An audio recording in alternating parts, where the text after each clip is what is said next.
I'm Clem Pedro, and today on Kitchen Craft we are making a coffee and date loaf cake for all the coffee lovers.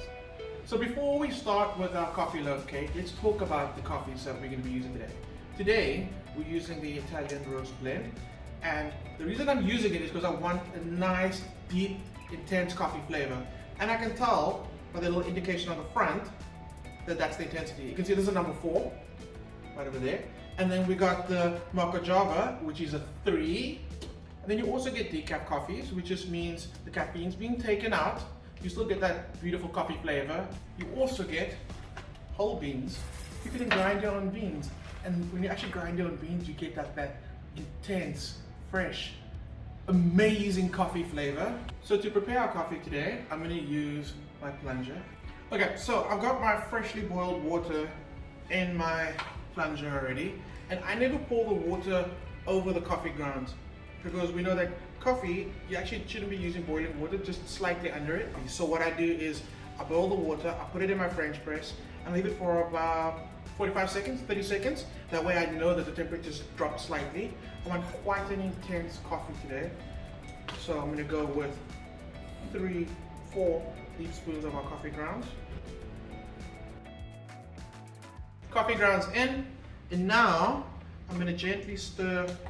The lid goes on, but we don't plunge just yet. So lid on, push it down just to where the coffee is, and then leave that. Okay, so I'm going to put this to the side. I'm going to plunge after letting it sit for about 2 to 3 minutes. What I love about this recipe is it is such an easy recipe, and just like most cakes and bakes, it starts off by creaming your butter and your sugar together. It is quite cold today, so I've popped the butter into the microwave. You can do this by hand. We've done some creaming by hand, and you can totally do that today. But shortcut, I'm going to be using the stand mixer. Sugar's in next. And now the machine does all the work. You're going to cream that until it goes nice, light, and fluffy. It's going to take about 5 minutes. So you can already see how light that butter's turned. There's still a bit of grains of sugar in there, but that's going to break down as we start adding the next few ingredients. Okay, so on a low speed, vanilla goes in. I'm using vanilla extract. You can use vanilla essence, use vanilla paste. Eggs are next. I'm going to add it one at a time, and the eggs are at room temperature. We said this before, if you're using all your ingredients and at the same temperature, it incorporates a lot easier. So eggs in one at a time. So at this stage, it'll be really good to give your bowl a scrape down. It's like a silicone spatula because it gets in all the little curves of your bowl. So back down and give it another good mix. What you want at this stage is a little grains of sugar to start dissolving. Okay, so it's coffee time. We can plunge now. In we go with some coffee. And I'm going to add that to our milk just to chill the coffee down a little more. And now we can add that to our buttery mixture slowly.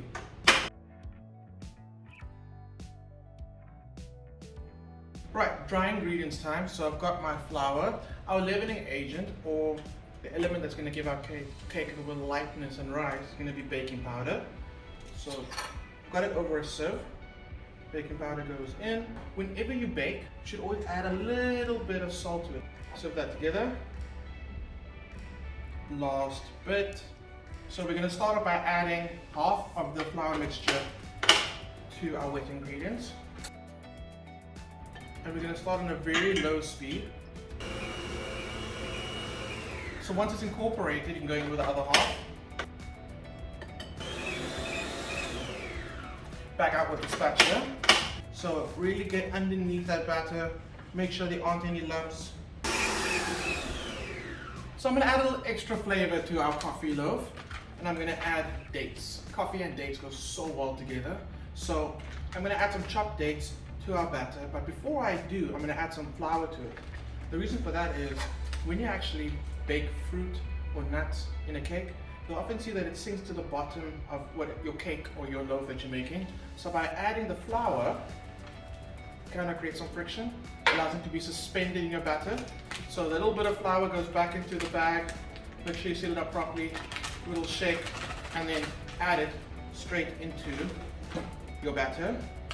And at this stage, you just want to fold the dates through your batter. Alright, so essentially we are done. You can bake this and everybody's going to be happy. But for a little twist, every coffee we know has a bit of a crema or froth on the top, and I kind of wanted to bring that through on this loaf. So we're going to make a 3-ingredient streusel. So a streusel, not a strudel, it's essentially 3 ingredients: flour, sugar and butter. And you crumb that together to make little knobbly bits of delicious golden nuggety goodness. But today I want to add more coffee to it, so I'm using instant espresso. It's so delicious. There's really no specific technique to this. All you gotta do, add the sugar to the flour, add your butter. 3 main ingredients in, coffee time. And this is where you can make it your own completely. So I'm gonna go 4 teaspoons. Everything mixed together with a fork, because you really want to get like nice knobbly bits, because that's just going to add texture to your streusel. So you know your streusel is ready when you can pick up some and you squeeze it and it holds its shape. So it's time to start layering our loaf cake. And I'm saying layering because I'm going to do half layer batter, a little bit of streusel, the rest of the batter, and then streusel on top. And you can normally use a loaf tin, but I'm obsessed with this new silicone loaf tin. It's been greased. Another thing about silicone is the fact that it's non-stick. So half a layer of your batter goes in first, and just work it into all the corners and get it as level as you can. So streusel.